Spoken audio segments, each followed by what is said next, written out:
Assalamualaikum warahmatullahi wabarakatuh.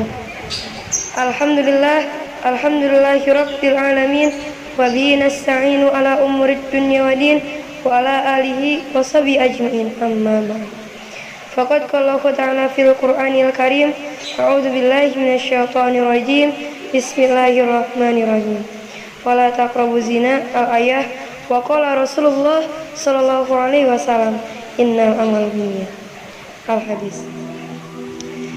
Insyaallah berdirinya saya di sini akan menyampaikan materi yang berjudul berpacaran. Sebelum kita jelaskan lebih lanjut yang namanya berpacaran, ada yang tahu nggak sih apa sih hukumnya berpacaran? Hukumnya berpacaran adalah haram. Kenapa haram? Karena di dalam Islam tidak pernah ada yang namanya pacaran dan tidak akan pernah ada.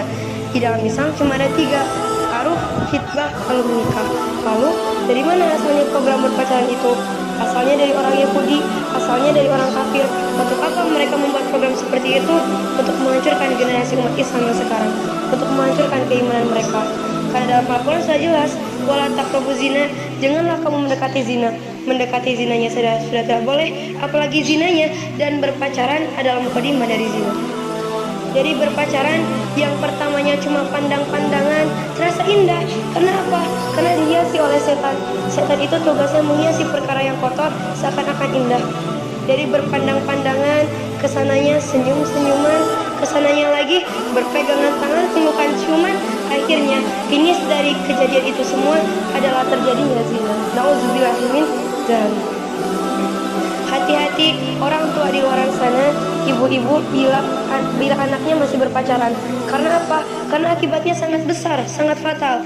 Ketika orang yang bermaksiat itu contohnya, dia berpegangan tangan, baru berpegangan tangan. Kalau yang sudah menikah berpegangan tangan, berguguran dosa-dosanya. Kalau yang belum menikah berpegangan tangan, berguguran pahalanya. Dan bukan itu aja, ketika nanti di akhirat orang tuanya dibawa oleh malaikat zabani, kerikil panas dan tajam luar biasa, dibawa khusus untuk orang tua yang anaknya masih berpacaran. Ketika sudah dibawa, disimpan di telapak tangan ibunya. Ketika sudah disimpan, disuruh digenggam, disuruh dikepalkan telapak tangannya itu. Ketika sudah dikepalkan, hancur otaknya. Itu baru rendah, standar. Bayangkan kenapa? Karena kalau ada di antara kita yang berpacaran hingga berpegangan tangan, atau misalkan lebih dari berpegangan tangan, wallahu alam, apa siksaan yang Allah berikan kepada mereka dan orang tua mereka. Bahkan dalam riwayat yang lain menjelaskan bahwasanya Rasulullah SAW lebih baik kepalanya ditusuk oleh 1000 paku daripada dia harus berpegangan dengan yang bukan mahram. Kenapa Rasulullah sampai seperti itu? Itu berarti saking tidak bolehnya yang namanya berpegangan dengan yang bukan mahram. Makanya salah jika ada orang tua yang menyuruh anaknya untuk berpacaran. Dia seperti menjerumuskan anaknya masuk ke dalam neraka. Dan dia bukan menjerumuskan anaknya saja masuk ke dalam neraka, tapi dia menjerumuskan dirinya sendiri masuk ke dalam neraka. Nauzubillahi min dzalik. Lalu kalian mau tahu nggak siapa sih wanita yang kuat? Siapa wanita yang hebat? Wanita yang kuat, wanita yang hebat ialah wanita yang menyadari bahwa dia ada di titik maksiat dan dia mau bangkit dan bangkit bermanfaat. Bangkit untuk kemudian menjadi wanita terhormat. Dengan cara apa? Lupakan masa lalu, belajar dari masa lalu dan mulai meniti masa depan. Wanita itu makhluk yang begitu pemalu, anggun, santun, penyayang. Ini sungguh luar biasa seorang wanita. Makanya kalau laki-laki senantiasa menyakiti hati seorang wanita, maka dia bukan laki-laki sejati.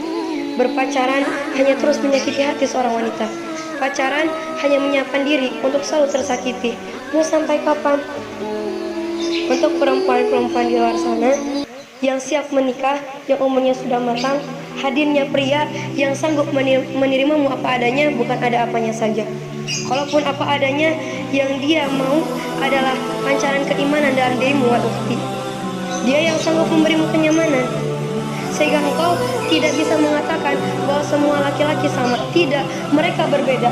Dan laki-laki yang beriman, dia akan mengatakan ini kepadamu: aku mencintaimu dengan tulus dan aku akan membimbingmu kepada jannahnya Allah SWT. Carilah pria yang gak berani ninggalin sholat, apalagi lagi dia ninggalin kamu, gak akan berani. Carilah pria yang tak pernah meninggalkan sholat, yang setiap waktu azan dia datang ke masjid. Maka cintanya kepada Allah, dia akan mengatakan ini kepadamu: aku cinta kepada Allah, dan karena cintaku kepada Allah, Allah senantiasa menyuruhku untuk selalu mencintainya. Lalu bagaimana sih caranya tahap-tahap untuk berubah itu? Yang pertama, tutup kemaksiatan yang pernah kita lakukan, tutup aib kita di masa lalu, tidak usah dikorek-korek kembali. Masa lalu itu seperti spion, cukup dilihatnya sekali-kali aja. Kalau nanti kita fokus, nanti kita bisa nabrak. Tutup. Kemudian yang kedua, tatap masa depan kita yang indah. Kalian berhak mendapatkan seseorang yang lebih baik, kalian berhak mendapatkan seseorang yang lebih soleh. Tutup, tatap. Kemudian yang terakhir, titipkan doa kepada Allah Subhanahu wa taala. Uduni astajib lakum, katakan kepada Allah apa yang kau mau. Bangun di sepertiga malam ketika orang lain sedang tertidur.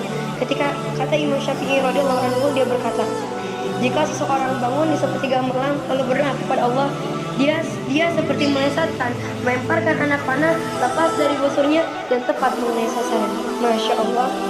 Dan sekarang yang masih berpacaran selalu sadar dengan melihat video ini akan mendapat saran. Saya harap kalian pasti bisa berubah, karena saya yang bicara seperti ini bukan saya tidak pernah mengalami yang namanya berpacaran. Justru saya pernah mengalami di posisi kalian. Saya percaya step by step kalian pasti bisa berubah. Sekian dari saya. Mohon maaf bila ada salah kata.